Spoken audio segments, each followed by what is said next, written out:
Hello UPSC aspirant, hope so you all are doing so good. My name is Abhay and I'm a fellow UPSC aspirant. Bharat के उत्तर पूर्वी इलाकों की बात करें तो यहाँ की जटिलता और मुद्दों को समझना बेहद ज़रूरी है.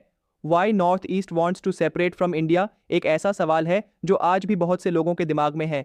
क्या सच में ये क्षेत्र भारत से अलग होना चाहता है या ये एक गलत फहमी है? आज हम इस वीडियो में इस सवाल के हर पहलू को समझेंगे ताकि आप इस विषय पर पूरी जानकारी पा सकें. शुरुआत करते हैं एक प्रसिद्ध बात से. Diversity in unity is the strength of India. Bharat अपने बहुसांस्कृतिक, बहुभाषी और बहुधार्मिक समाज के लिए जाना जाता है, लेकिन उत्तर पूर्व के मुद्दे इस एकता की एक जटिल परत हैं. पहली बात, उत्तर पूर्वी भारत में 8 राज्यों का समूह है. अरुणाचल प्रदेश, असम, मणिपुर, मेघालय, मिजोरम, नागालैंड, त्रिपुरा और सिक्किम. ये क्षेत्र देश का लगभग 10% हिस्सा है, लेकिन यहाँ की आबादी और सांस्कृतिक पहचान बिल्कुल अलग है बाकी भारत से. यहाँ की जातीयता, भाषा, रीति रिवाज और भौगोलिक दूरी ने इस इलाके को अलग विशेषता दी है. इतिहास की बात करें तो ब्रिटिश शासन के दौरान ये क्षेत्र अलग तरह से प्रशासनित होता था. आज़ादी के बाद भी इस इलाके की सामाजिक और राजनीतिक असमानता बनी रही. पहली बड़ी वजह जो अलगाव की भावना को जन्म देती है वह है विकास की कमी. उत्तर पूर्वी क्षेत्र में सड़क, बिजली, शिक्षा, स्वास्थ्य सुविधाएं बहुत पीछे हैं बाकी भारत की तुलना में. दूसरी वजह है सुरक्षा और आतंकवाद के मुद्दे. नागालैंड, मणिपुर और असम जैसे राज्यों में अलगाववादी और उग्रवादी आंदोलनों की जड़ें गहरी हैं. कई समूह अपनी अलग पहचान और स्वायत्तता के लिए संघर्ष कर रहे हैं. ये लड़ाइयां वर्षों से चली आ रही हैं, जिससे इलाके में अस्थिरता और भय का माहौल बना रहता है. तीसरी वजह है असम और आसपास के क्षेत्रों में बांग्लादेशी अवैध प्रवासियों का मुद्दा. इससे स्थानीय लोगों में डर और असुरक्षा की भावना बढ़ी है, जो सामाजिक तनाव का कारण बना है. इन सब कारणों से कुछ लोग महसूस करते हैं कि भारत सरकार उनके अधिकारों और सुरक्षा को ठीक से नहीं संभाल रही है. हालांकि यह बात भी समझना जरूरी है कि उत्तर पूर्वी क्षेत्र में अलगाव की भावना सभी लोगों में समान नहीं है. कई समुदाय भारत की अखंडता में विश्वास रखते हैं और शांति तथा विकास की दिशा में काम कर रहे हैं.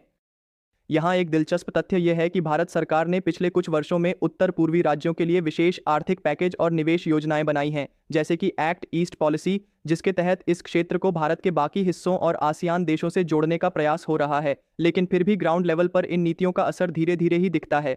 अब अगर हम कुछ घटनाओं की बात करें तो साल 2012 में असम में हुए आंदोलनों ने पूरे देश का ध्यान इस मुद्दे की ओर खींचा. साथ ही नागालैंड और मणिपुर में लगातार सुरक्षा बलों और विद्रोहियों के बीच झड़पें होती रही हैं. इन घटनाओं से स्थानीय जनता की नाराजगी और भी बढ़ी है, मगर यह भी ध्यान रखना जरूरी है कि अलगाव की मांग हमेशा राजनीतिक या हिंसक तरीकों से ही नहीं होती. कई बार सांस्कृतिक संरक्षण, भाषाई अधिकारों और स्वशासन की मांगें भी इसी भावना से जुड़ी होती हैं. इसलिए उत्तर पूर्वी भारत का मुद्दा सिर्फ सेपरेशन का नहीं है, बल्कि यह पहचान, विकास, सुरक्षा और सम्मान का मुद्दा है. इसे समझने के लिए हमें पूरी संवेदनशीलता और समझदारी के साथ संवाद करना होगा. अंत में मैं कहना चाहता हूं, अ Nations strength lies in understanding and integrating it's diversity, not in suppressing it. दोस्तों, आपकी क्या राय है?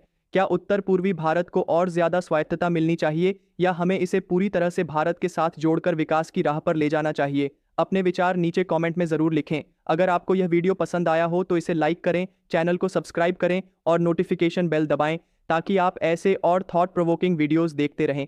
आपके कीमती समय और भरोसे के लिए धन्यवाद. मैं जल्द ही नए और दिलचस्प विषय के साथ वापस आऊंगा. और अब मैं आपसे एक सवाल पूछना चाहता हूं. क्या आपको लगता है कि भारत सरकार की नीतियों में सुधार से उत्तर पूर्वी भारत के अलगाव के विचार कम होंगे? क्यों? अपने जवाब कमेंट में जरूर शेयर करें. धन्यवाद. आखिर में ये कहना चाहूंगा कि मैं एक एस्पिरेंट हूं जो अपनी तैयारी के साथ साथ आपके लिए हर दिन थॉटफुल और रिसर्च बेस्ड वीडियोस बनाता हूं ताकि आपका समय बचे और कॉन्सेप्ट्स क्लियर हो. इनमें मैं पेड एप्लीकेशंस यूज करता हूं.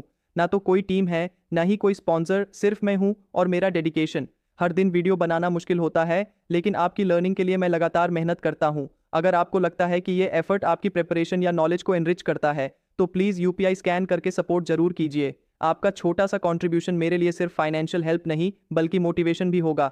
आपका ये सपोर्ट ही इस इनिशिएटिव को कंटिन्यू रख पाएगा and at the same time it will also help me keep creating high quality videos for you. So हम अपने इस वीडियो को यहीं पे कंक्लूड करते हैं. आपका सपोर्ट, आपका शेयर मेरे लिए फ्यूल का काम करेगा इस जर्नी में. मैं उतनी मेहनत, उतनी एफर्ट और लगा पाऊंगा. सो प्लीज आप इस वीडियो को जरूर शेयर करना. Comment down if you have any query, share this video. Thank you so much. तो अब मिलते हैं अपने अगले वीडियो में. Till then, work hard, stay healthy and keep studying. I am Abhay, signing off. जय श्री कृष्णा.